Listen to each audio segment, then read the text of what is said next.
waited for the click, then hit it once more. His bark was pure joy as he spun around, jumped off the bench, and enthusiastically raced back to the bed, where he took a flying leap and landed smack in the middle of Jack's chest. Then they tussled for a few minutes, the way they always did when Nikki was away. Jack wrapped his arms around the big dog and whispered, "Merry Christmas, big guy. Thanks for waking me up. We gotta get that turkey in the oven. Come on, I'll let you out before I take my shower. Last one to the door stinks." Cyrus was off like a shot, while Jack shuffled in his bare feet into the hall, then down the stairs and out to the kitchen where Cyrus was barking frantically. "I see it, Cyrus, I see it," Jack said as he eyed the mountain of fresh snow that had fallen during the night. "Okay, in and out, and you can do the rest later." In seconds, Jack had the coffee pot going. He struggled with the huge turkey and set it in the sink. He turned on the oven just as Cyrus rang the back doorbell to get in. The shepherd shook off the snow and saw Jack looking at the water puddling on the floor. He trotted into the laundry room and dragged a towel out of the laundry basket and dropped it at Jack's feet.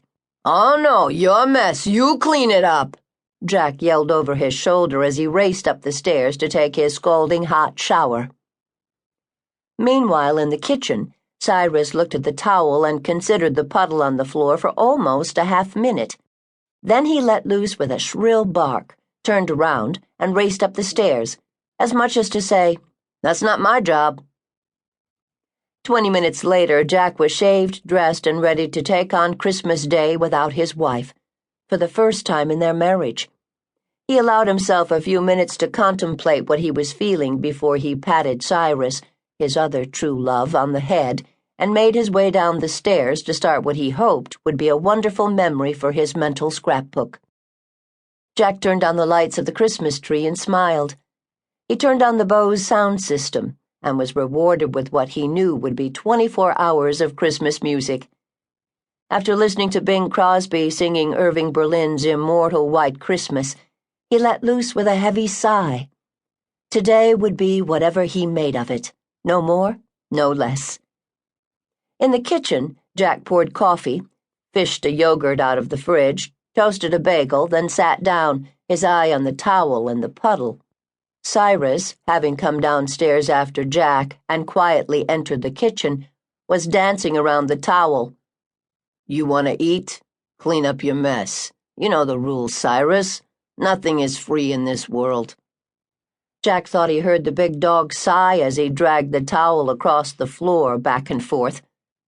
He barked again, this time shrilly, as much as to say, "This is as good as it's gonna get." He dragged the towel back to the laundry room just as Jack opened the fridge to get out his food, which he warmed in the microwave oven. He was glad now that he had taken the heaped-up to-go plate the young pastor had insisted on when they left the parish house earlier in the morning. "Merry Christmas, world," Jack muttered to himself as he walked over to the kitchen door to view the winter wonderland into which his backyard had been transformed. A white Christmas. It didn't get any better than that now, did it? If only Nikki were here to share it with him. If only. "Don't go there, Jack," he cautioned himself. "Not today. Today is whatever I damn well make it." Jack smacked his hands together to get himself in the mood, then turned up the volume on the Bose. Sound invaded the house. "Now that's more like it," he said to his empty kitchen. He eyed the monster turkey and vowed out loud, to his still empty kitchen, to make the bird as delicious and succulent as one the long-absent Charles Martin would have prepared. But first he had to build a fire to complete the ambience. While he waited for the logs to catch, along with the kindling, Jack looked at the pile of presents he had so painstakingly shopped for and wrapped. They were definitely not up to Nikki's standards when it came to exquisite wrappings, but if intent counted, he'd aced that chore. Nikki's present was in the drawer of the china cabinet and would remain there until she came home. He'd found it by chance one day in a little shop on a narrow side street in Georgetown and immediately scooped it up because it